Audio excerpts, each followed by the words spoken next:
going to tell you a secret of Lao Tzu.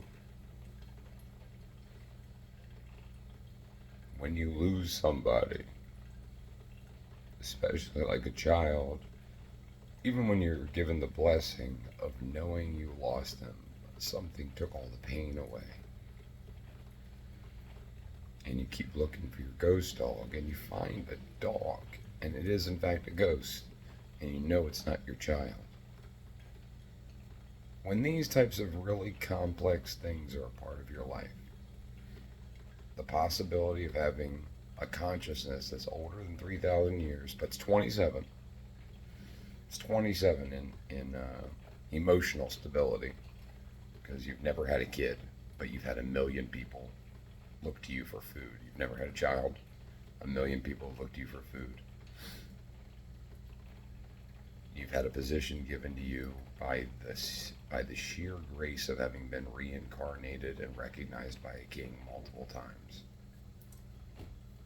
And you lose a child because somebody else wouldn't. Okay, that's it. You lose a child, and you can definitively show it wasn't your fault. After millions of people relied on you for a long time, you can definitively show it wasn't your fault that your child died. But you still have faith.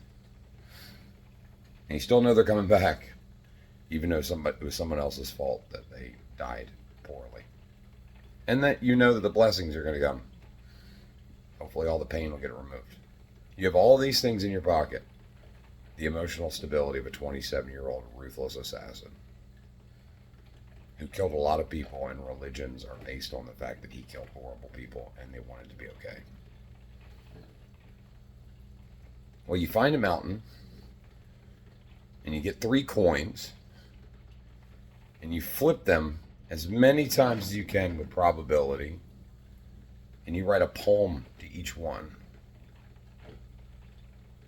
And then every time you want to ask why, because everyone in the world wants to ask you why bad things happen, and you know that your child died because of a why that someone else didn't want to answer, you flip the coin and you read the poem and you remember, that's right.